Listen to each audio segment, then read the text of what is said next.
Hello বন্ধুরা, সবাই কেমন আছো? আজকের রেসিপি দুধ পুলি পিঠা। দুধ পুলি পিঠা তৈরি করার জন্য এখানে আমি নিয়েছি 300 গ্রাম চালের গুঁড়ি, স্বাদ মতন লবণ দিয়ে দিয়েছি।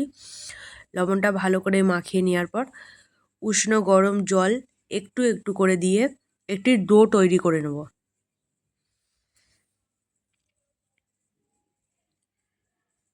দেখুন ডো তৈরি হয়ে গেছে আমাদের। ডোটা রেস্টে দেবো 15 মিনিটের জন্য। ওদিকে আমরা নারকোলটা ফাটিয়ে নিলাম। এবার নারকোল কুড়ে নিচ্ছি। দুধ পুলি পিঠা পুর তৈরি করার জন্য এখানে নারকোলটা কড়াইতে দিয়ে 3 চামচ গুড় দিয়ে দিলাম। আপনারা চাইলে চিনিও দিতে পারেন।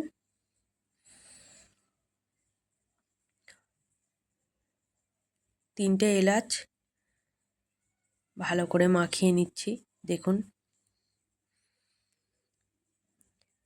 ভালো করে মাখানো হয়ে গেছে। এবার আমরা গ্যাসটা চালু করব।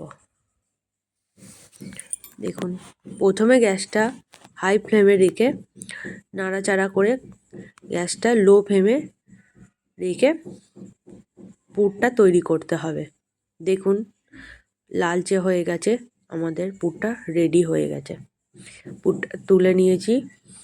এবারে 15 মিনিট পর এখানে ফিরে আসি। ছোট একটি লেচি কেটে হাতের সাহায্যে এইভাবে পিঠেটা তৈরি করে নিতে হবে। দেখুন কি সহজে হয়ে যাচ্ছে পিঠেটা। এইভাবে আপনারা বাড়িতে তৈরি করতে পারেন। দেখুন খুব সহজেই হয়ে যাচ্ছে। আমাদের সব পিঠে তৈরি হয়ে গেছে। এখানে আমরা দুধ নিয়েছি 1 লিটার। দুধটি ভালো করে জাল করে নিয়েছি। দেখুন জাল করে নেওয়ার পর এবার পিঠেগুলো একটি একটি করে দিয়ে দেব।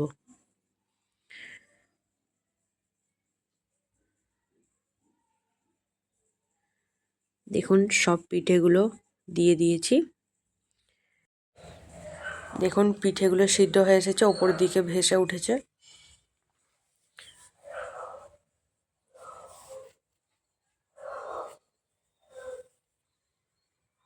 এবার এখানে আমরা দিয়ে দিলাম গুঁড়ো করে রাখা চিনি ও এলাচের গুঁড়ো। ভালো করে মিশিয়ে নিচ্ছি। সামান্য গুড় দিয়ে দিলাম, এতে কালারটাও ভালো আসে, খেতেও সুস্বাদু হয়। দেখুন তৈরি হয়ে গেছে আমাদের দুধ পুলি পিঠা রেসিপি। ভালো লাগলে আপনারা বাড়িতে এইভাবে তৈরি করতে পারেন। ভিডিওটি দেখার জন্য ধন্যবাদ। সবাই ভালো থাকবেন। টাটা।